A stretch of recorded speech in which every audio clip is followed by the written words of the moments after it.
The blade slides in just below the ribs, and Mark Antony's breath catches. His own sword, his own hand. Blood spreads across Roman silk as he collapses, convinced the woman he loves is already dead. She isn't.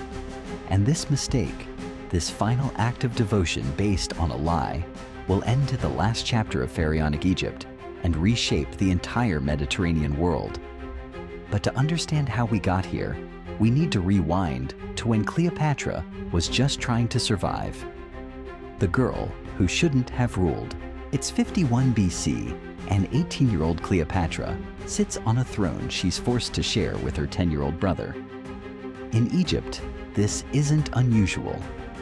Ptolemaic royalty keeps power in the family through sibling marriage, a tradition that would make most people deeply uncomfortable, but seems perfectly normal when you're descended from Alexander the Great's general. Except Cleopatra's brother Ptolemy has advisors who think a child king is easier to control than his sharp-tongued sister. Within 3 years, she's out, exiled, raising a mercenary army in the desert, while her brother's handlers celebrate getting rid of the problem.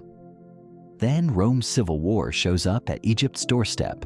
Pompey the Great, fleeing his defeat at Pharsalus, arrives seeking sanctuary. Ptolemy's advisors make a calculated move. They murder Pompey, cut off his head, and present it to his pursuer as a gift. Surely Julius Caesar will appreciate this helpful gesture. Caesar does not appreciate it. He arrives in Alexandria and immediately realizes he's dealing with amateurs playing at politics. These advisors just created a martyr out of his former ally and rival. Worse, they're now trying to manage him like he's another piece on their board. The most powerful man in the world doesn't enjoy being managed. This is when Cleopatra makes her move. The carpet trick. The story says she has herself rolled into a carpet. More likely, it's a large linen sack for bedding. But either way, the concept is brilliant. Getting past palace guards when you're a wanted exile requires creativity. Getting an audience with Caesar when his schedule is packed requires audacity. She gets both. What happens when the bundle unrolls isn't just about physical attraction, though at 21, Cleopatra knows exactly what she's doing. This is a job interview conducted through conversation, wit, and the sudden realization that here, finally, is someone who understands how power actually works. Caesar is 52. He's been married 3 times, conducted countless affairs, and conquered Gaul. He's seen everything, until her. They speak Greek together, the language of educated Romans and Egyptian royalty. She's fluent in 9 languages, while her brother can barely manage ceremonial Egyptian. She discusses philosophy, mathematics, and Roman politics with the ease of someone who's actually read the texts rather than just memorized them for show. Within hours, Caesar makes his position clear. Cleopatra and Ptolemy will rule together, as their father's will specified. Her brother's advisors are not thrilled. The Alexandrian War erupts almost immediately. Ptolemy's forces trap Caesar and Cleopatra in the palace quarter. They cut off the water supply. They burn the harbor. The fire spreads to the famous library of Alexandria, destroying thousands of irreplaceable texts. All because a teenage king's handlers refuse to let a woman rule. It takes months, but Roman reinforcements eventually arrive. Ptolemy drowns in the Nile trying to escape, his body pulled from the water still wearing his golden armor. Cleopatra is now pharaoh, married to her remaining younger brother, but actually in control, and pregnant with Caesar's child. The scandal that shocked Rome. Caesarion is born in 47 BC. Little Caesar. There's no subtlety in the name. Cleopatra wants everyone to know exactly whose son this is. When Caesar returns to Rome, he brings her with him. He installs Egypt's queen in his villa across the Tiber. Romans are scandalized. It's not the affair that bothers them. Roman men have affairs constantly. It's the brazenness, the foreign queen, the implied legitimacy of a son who could never legally inherit, because Caesar already has a proper Roman heir designated in his will, his great-nephew Octavian. Cleopatra stays in Rome for 2 years, watching Caesar consolidate power, declare himself dictator for life, and slowly alienate the very Senate he's trying to dominate.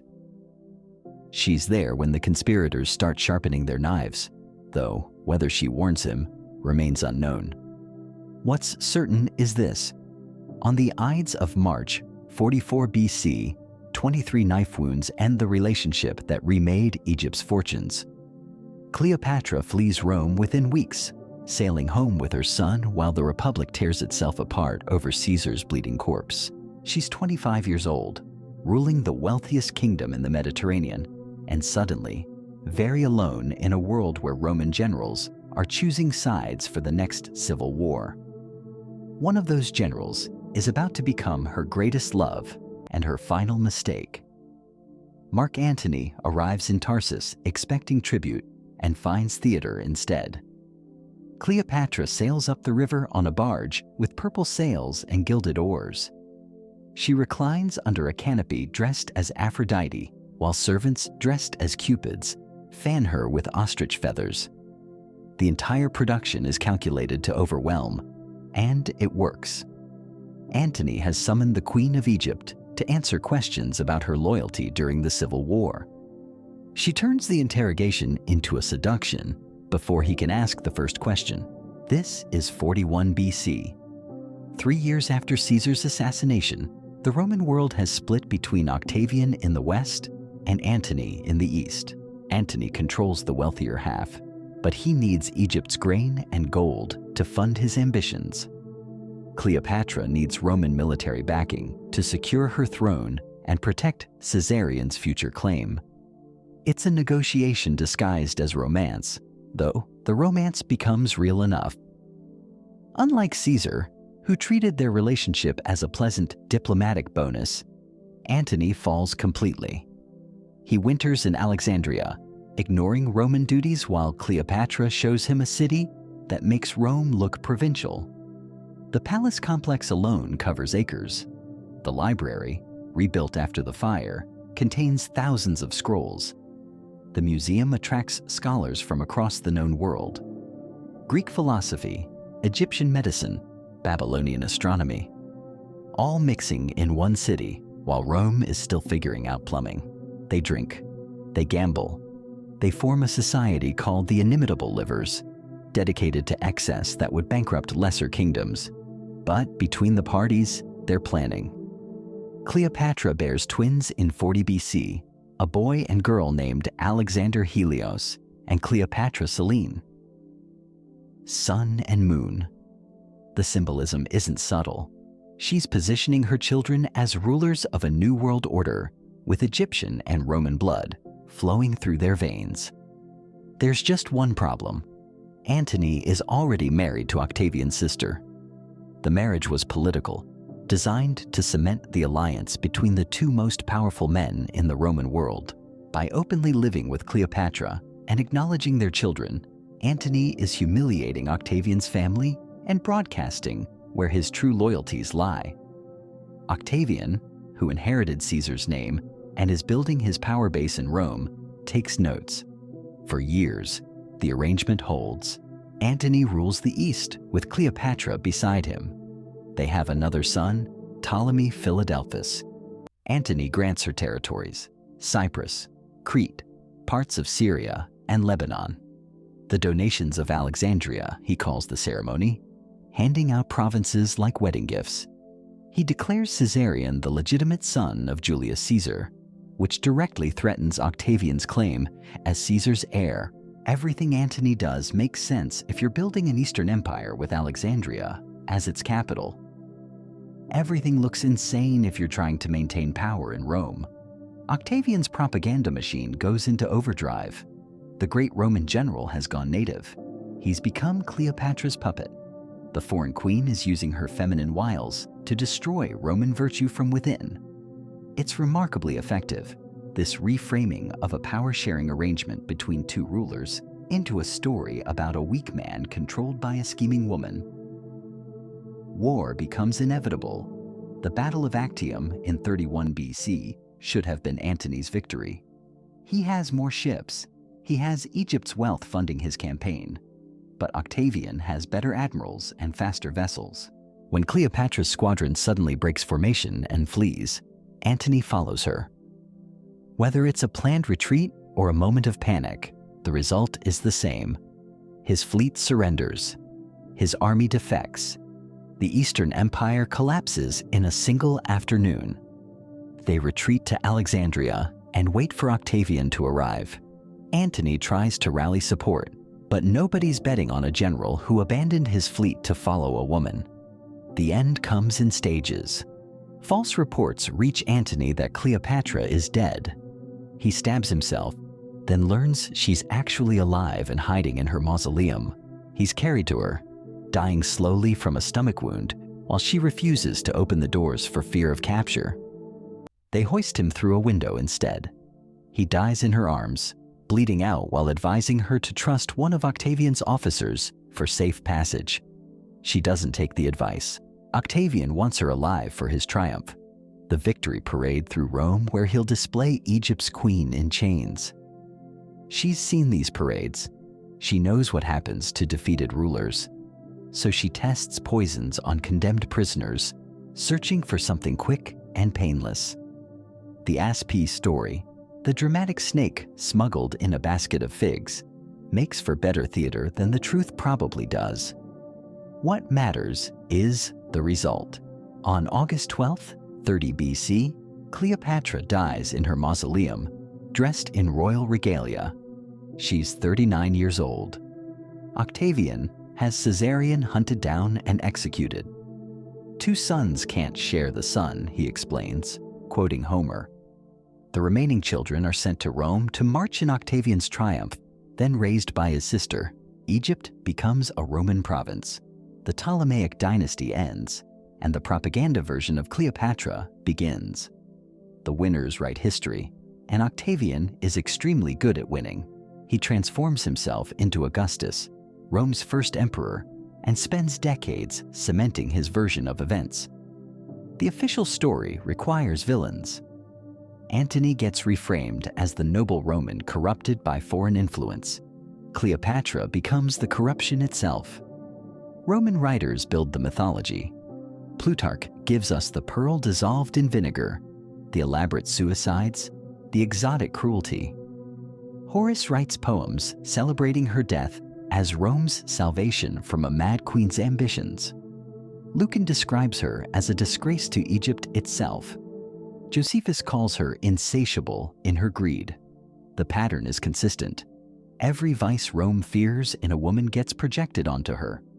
Sexual manipulation, excessive ambition, foreign otherness, the corruption of good Roman men through feminine wiles. It's politically useful. Augustus needs to explain why Rome's second most powerful man abandoned everything for Alexandria, saying Antony made calculated political decisions about where power was shifting doesn't work, saying he fell victim to an irresistible seductress does. The image sticks for 2,000 years. Shakespeare writes her as the ultimate femme fatale, all passion and impulse. Hollywood makes her Elizabeth Taylor in gold eyeliner, lounging on barges. The asp becomes her defining symbol. Death through exotic serpent, more memorable than the reality of tested poisons and strategic suicide. Modern histories do better, but the ghost of Octavian's propaganda still haunts the narrative. She's fascinating because she's scandalous. She's notable because she seduced powerful men. Her political achievements get framed as manipulation rather than statecraft. Strip away the mythology and different patterns emerge. Built a functioning alliance with Rome's most powerful general. Twice, backing the winning side in both civil wars until Actium. The language skills weren't parlor tricks. Diplomacy in the ancient world meant direct communication. Being able to negotiate with Nabatean traders in their own language or speak to Ethiopian ambassadors without translators gave her advantages other rulers couldn't match. The economics matter more than the seduction stories. Egypt's grain fed Rome. Its gold funded Roman civil wars. Cleopatra controlled resources that made her genuinely powerful, not just influential through proximity to powerful men. Even the military campaigns show strategic thinking. Sending fleets to support Antony wasn't romantic devotion. It was protecting Egyptian interests by backing the Eastern strongman against the Western one. When that bet failed, she tried to salvage Egyptian independence through negotiation. Only when that proved impossible did she choose death over humiliation. The real story is less dramatic than the myth, but more interesting. A Greek-speaking Macedonian ruling an Egyptian kingdom, navigating Roman power politics while maintaining independence for 2 decades, managing temple priesthoods and Roman generals with equal facility, speaking 9 languages because that was the job requirement. She lost ultimately because Rome was too large and too determined. Octavian wanted Egypt's wealth under direct imperial control, not filtered through a client queen. No amount of intelligence or strategic marriage could overcome that fundamental power imbalance. The manner of her death might be her clearest political statement. Roman triumphs were designed to humiliate defeated enemies. Captive rulers walked in chains through Rome while crowds jeered, then were ritually strangled in the Tullianum prison. Cleopatra had seen these parades. She knew exactly what Octavian had planned. Choosing suicide denied him the spectacle. He had to parade an effigy instead, a wax figure of the dead queen with mechanical snakes attached. The real Cleopatra was already sealed in her tomb, dressed in royal regalia, surrounded by the symbols of Egyptian monarchy. Even in death, she controlled the narrative as much as anyone could. What survives now is fragments, coins showing her actual appearance, far from Hollywood beauty, but deliberately projecting authority, temple inscriptions recording her religious duties, economic papyri documenting administrative competence, references in Roman sources that accidentally reveal capabilities while trying to condemn character. The mythology obscures a ruler who was genuinely skilled at an impossible job. Managing Egyptian religion, Greek culture, and Roman power simultaneously required talents beyond seduction. Maintaining independence while surrounded by expanding empire required strategic vision that almost worked. She remains the last pharaoh, the final independent ruler before Egypt became a province. That accomplishment matters regardless of how many dramatists later rewrote her as a cautionary tale about female sexuality. History gave her an impossible situation. She navigated it for 21 years using every tool available: languages, wealth, alliances, military support, political marriage, and strategic thinking. The fact that Rome eventually won doesn't erase the complexity of the attempt. Octavian's propaganda version still dominates popular imagination. But the evidence suggests someone far more capable than the seductress myth allows. A ruler playing an unwinnable game with considerable skill, making rational political decisions in a world that later preferred to remember her as irrational passion personified. The snake story persists because empires need their legends. But the woman who tested poisons on prisoners, who negotiated in 9 languages, who kept Egypt independent while Rome consumed everything around it, deserves better than mythology? She wasn't destroyed by love. She was destroyed by empire, which is a completely different kind of story.